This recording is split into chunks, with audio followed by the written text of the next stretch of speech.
لله وكفى وسلام على عباده الذين اصطفى أما بعد فأعوذ بالله من الشيطان الرجيم بسم الله الرحمن الرحيم يا أيها الإنسان ما غرك بربك الكريم صدق الله مولانا العظيم. محترم بزرگوں، نوجوانوں،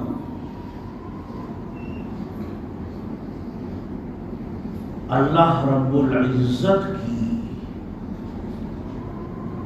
بے شمار خوبیاں ہیں.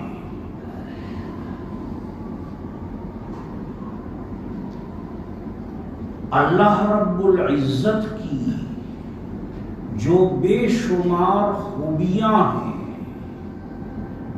انہی خوبیوں میں ایک سب سے اہم خوبی اللہ جل جلالہ کی یہ ہے کہ اللہ تبارک و تعالی قدرداں ہے.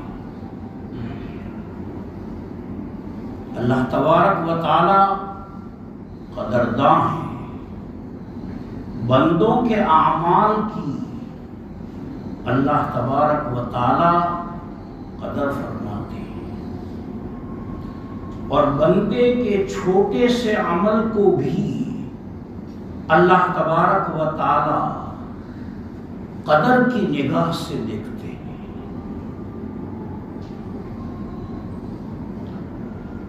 قدردانی یہ اللہ تبارک و تعالی کی صفت ہے، اور حدیث پاک میں ہے، نبی اکرم صلی اللہ علیہ وسلم نے ارشاد فرمایا، تخلقوا باخلاق اللہ. نبی پاک صلی اللہ علیہ وسلم کا ارشاد گرامی ہے، تخلقوا باخلاق اللہ. اللہ کی صفات اپنے اندر پیدا کرو. اللہ کی سبھی صفات اچھی ہیں، وَلَهُ الْأَسْمَاءُ الْحُسْنَى. اللہ ہی کے لیے ہیں اچھے اچھے نام. اللہ کی سبھی صفات اچھی ہیں. حدیث میں نبی پاک نے فرمایا کہ اللہ کی صفات اپنے اندر پیدا کرو. اللہ قدرداں ہیں. ہمیں بھی اپنے ماتحتوں کی قدر کرنی چاہیے. اپنے ماتحتوں کی آسن کی جو قدر کرنی چاہیے. اللہ تبارک و تعالی قدرداں ہیں. قدردانی کسے کہتے ہیں اور قدردانی کی کیا تعریف؟ سنیے قدردانی کس کو کہتے ہیں. قدردانی نام ہے اس بات کا کہ دوسرے پر محبت کی وجہ سے اتنا مہربان ہونا، دوسرے پر محبت کی وجہ سے اتنا مہربان ہونا کہ اس کی معمولی چیز کو بھی حقیر نہ سمجھا جائے. اسے کہتے ہیں قدردانی. اس کے معمولی عمل کو بھی حقیر نہ سمجھنا. پھر سنیں، قدردانی کہتے ہیں اس بات کو کہ دوسرے پر محبت کی وجہ سے اتنا مہربان ہونا کہ اس کی حقیر شے کو بھی قبول کر لینا، اور اس کے حقیر عمل کو بھی قبول کر لینا. اللہ قدرداں ہیں. اللہ کو اپنے بندوں سے حد درجہ محبت ہے. اللہ کو اپنے بندوں سے حد درجہ محبت ہے. حدیث پاک میں ہے، نبی اکرم صلی اللہ علیہ وسلم نے ارشاد فرمایا، اللہ نے 100 رحمتیں پیدا فرمائی. حدیث پاک میں اللہ نے 100 رحمتیں پیدا فرمائی. ان 100 میں سے فقط ایک رحمت اللہ نے دنیا میں بتائی. 99 رحمتیں اللہ کے پاس ہیں. تم دنیا میں دیکھتے ہو ماں اپنے بچے پر کتنی مہربان ہوتی ہے، باپ اپنے بچے پر کتنا مہربان ہوتا ہے، جانور اپنے بچے پر کتنا مہربان ہوتا ہے. یہ جو تم دنیا میں دیکھتے ہو ایک پرندہ ہوتا ہے لیکن اپنے چوزے پر اور اپنے آرسمجھے بچے پر کتنا مہربان ہوتا ہے. یہ صرف ایک آرسمجھے رحم کا حصہ. اندازہ لگائیں کہ جس ذات عالی کے پاس 99 رحمتیں ہوں گی وہ اپنے بندوں پر کتنا مہربان ہوگا. اس لیے اللہ تبارک و تعالیٰ کو اپنے بندوں پر حد درجہ محبت ہے، اور اسی حد درجہ محبت کی وجہ سے بندوں کے معمولی عمل کو بھی اللہ معمولی نہیں سمجھتے، اور اللہ تبارک و تعالیٰ قدر کی نگاہ سے دیکھتے ہیں معمولی عمل کو بھی، اور اس کو اللہ تبارک و تعالیٰ قبول فرماتے ہیں.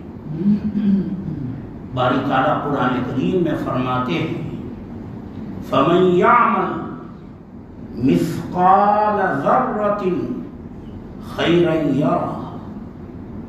جو شخص ذرے کے برابر کوئی عمل کرے گا. یہ فضا میں ذرات اڑتے ہیں لیکن اتنے باریک ہیں کہ ہم کو نظر نہیں آتے. آپ جو ہے فرش پر ہاتھ ماریں تو ذرات اڑیں گے.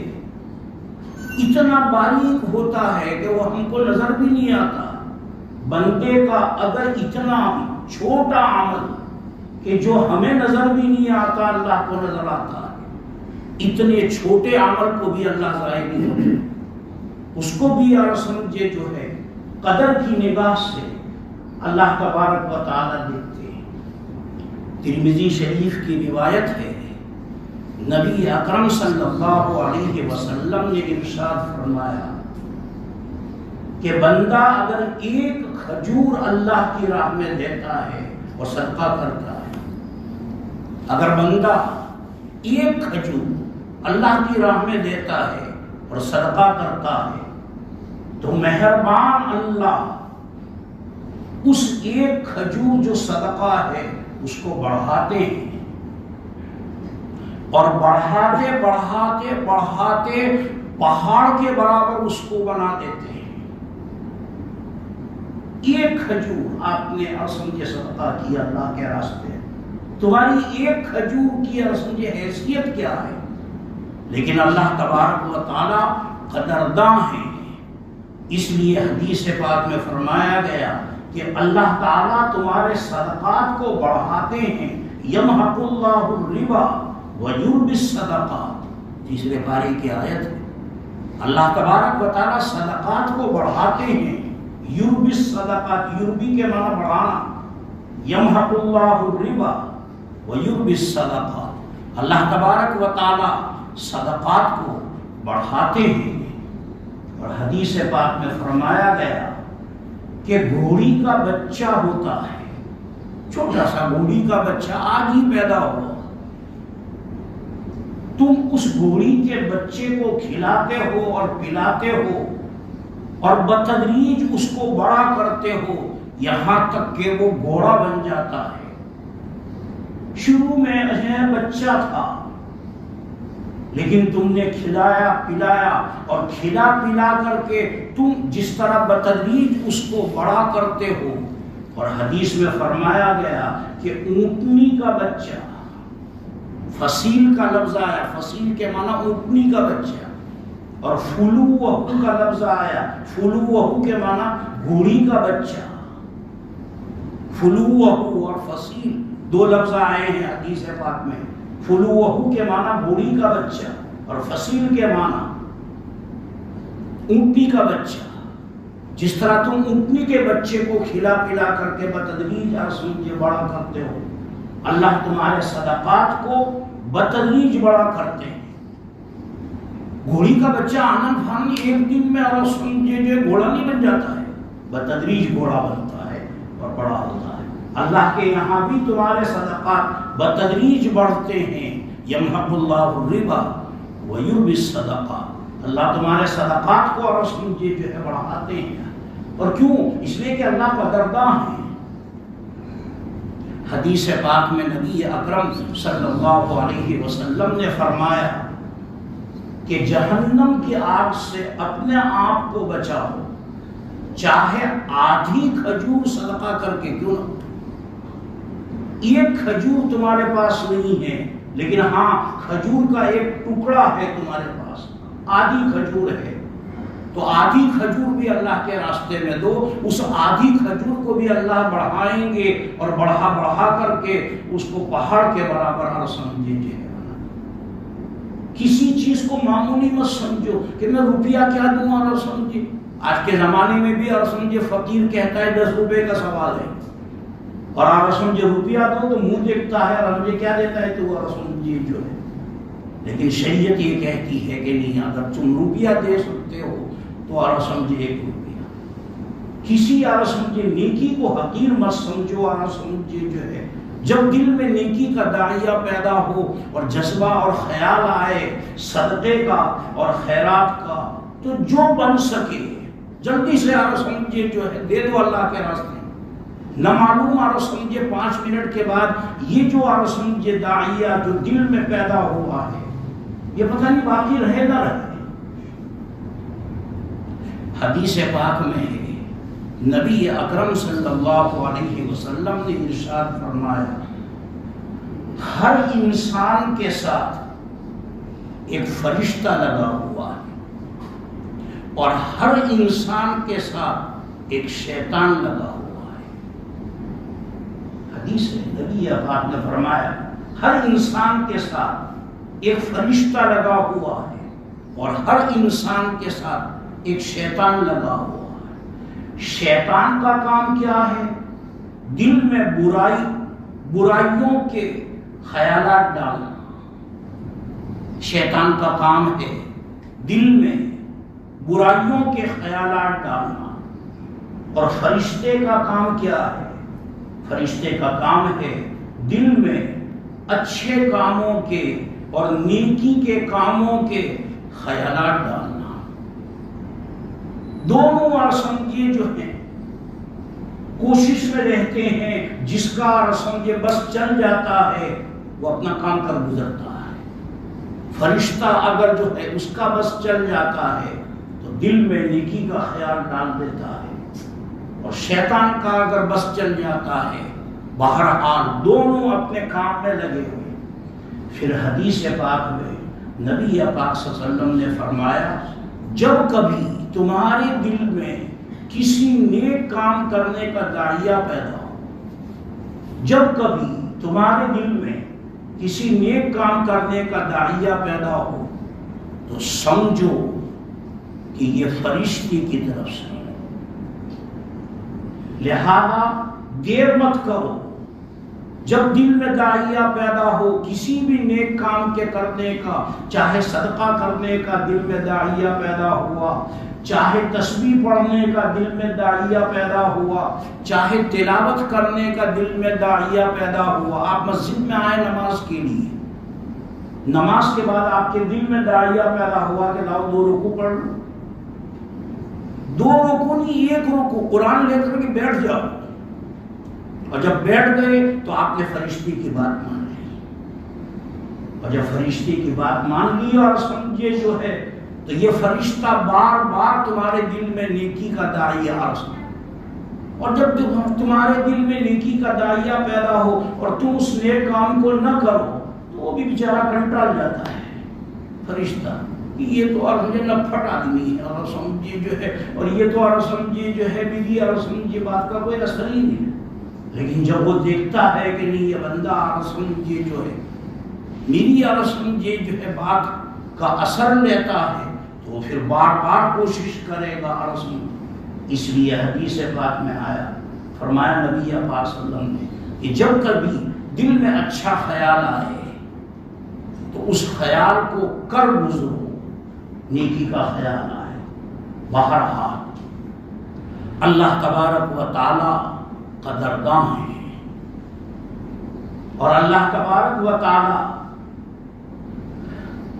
چھوٹے سے عمل کو بھی چھوٹا نہیں سمجھتے۔ اللہ کے یہاں عمل کو نہیں دیکھا جائے گا، اخلاص کو دیکھا۔ لن ینال اللہ لحومها ولا دماؤها ولکن ینالہ التقوی منکم۔ ابھی قربانی کے ایام گزرے، قرآن کریم کہتا ہے تمہارا گوشت اور جانور کا خون اللہ تک نہیں جاتا، اللہ تک تو تمہارا آسم کے اخلاص جاتا ہے۔ تم کس اخلاص کے ساتھ قربانی کرتے ہو؟ لن ینال اللہ لحومها ولا دماؤها ولکن ینالہ التقوی منکم۔ وہ جو تقوی ہے وہی اخلاص ہے۔ اللہ کے یہاں اخلاص کی قدر ہے۔ چھوٹا سا عمل اخلاص سے اگر تم نے کیا ہے وہ تمہارا بیڑا پار کر دے گا۔ چھوٹا سا عمل بھی اگر تم نے اخلاص سے کیا تو تمہارا بیڑا پار کر دے گا۔ حضرت سفیان ثوری جلیل القدر تابعی ہیں، بہت بڑے محدث ہیں۔ نبی پاک صلی اللہ علیہ وسلم کی بیوی زوجہ محترمہ حضرت ام سلمہ کی گود میں بڑے ہوئے ہیں حضرت سفیان ثوری۔ حضرت سفیان ثوری رسم کے جو ہے بہت بڑے محدث تھے، حدیث لکھتے تھے۔ پہلے زمانے میں ایسے قلم نہیں ہوتے تھے، روشنائی سمجھے جو ہے دوات میں روشنائی ہوتی تھی اور لکڑی کا قلم ہوتا تھا، اس کو ڈبوتے تھے اور پھر لکھتے تھے۔ پھر جب خشک ہو جاتا قلم پھر دوات میں اس کو ڈبوتے، یہ طریقہ تھا۔ حضرت سفیان ثوری حدیث لکھ رہے تھے، انہوں نے اپنا قلم جب خشک ہو گیا تو دوات میں ڈالا روشنائی لینے کے لیے۔ جب ارسم کے دوات میں سے نکالا تو ایک مکھی اس قلم کے سرے پر آ کر کے بیٹھ گئی۔ جہاں روشنائی لگی ہوئی تھی وہاں ایک مکھی آ کر کے بیٹھ گئی۔ حضرت سفیان ثوری یہ سمجھے کہ یہ مکھی پیاسی ہے اور یہ پانی پینا چاہتی ہے۔ روشنائی جو ہوتی ہے وہ پانی ہی سے بنتی ہے، اور سمجھے جو اور اس میں پانی ڈالتے ہیں، اور میں نے خود بنائی ہے، اور سمجھے جو ہے کاغذ میں پویا میں الگ روشنائی ہوتی ہے، اس کو پانی میں ڈال کر کے ہلا دیا تو روشنائی اور سمجھے جو ہے بن گئی ہے۔ تو جب انہوں نے قلم اٹھایا تو ایک مکھی آ کر کے بیٹھ گئی۔ حضرت سفیان ثوری یہ سمجھے کہ یہ پیاسی، انہوں نے اپنے ہاتھ کو ذرا بھی حرکت نہیں دی، قلم کو حرکت نہیں دی، اور سمجھے بلکہ قلم کو پکڑے رہے یہاں تک کہ وہ مکھی اور سمجھے پانی پی کر کے اڑ گئی۔ بس اللہ کو یہ عمل پسند آ گیا۔ اتنی سی بات پر اور سمجھے جو ہے اللہ تعالیٰ نے ان کی مغفرت فرما دی۔ حدیث پاک میں ہے نبی پاک نے فرمایا ارحموا من فی الارض یرحمکم من فی السماء۔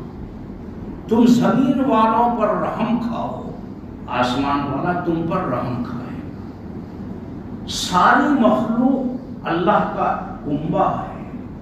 حدیث ہے الخلق عیال اللہ، ساری مخلوق، کتا یہ بھی اللہ کی ایک امت ہے، اور بلی یہ بھی اللہ کی ایک امت ہے، اور جتنی مخلوقات ہیں، چونٹی قصداً چونٹیاں اگر چل رہی ہوں تو اس کے اوپر پیر نہیں رکھنا چاہیے، یاد رکھیں وہ اللہ کی ایک مخلوق ہے، اور اللہ کی ہر مخلوق کو جینے کا حق ہے۔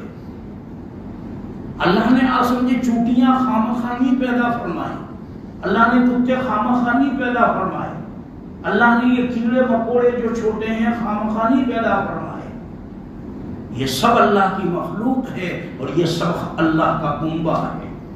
وہ مشہور قصہ ہے، کتے کو پانی پلایا رنڈی نے تو اللہ تبارک و تعالیٰ نے اس کی مغفرت فرما دی۔ ارحموا من فی الارض یرحمکم من فی السماء۔ الخلق عیال اللہ، ساری مخلوق اللہ کا کنبہ ہے۔ بہرحال خلاصہ بات کا یہ ہوا۔ ایک اور واقعہ بتا دوں مختصر اور سمجھیں۔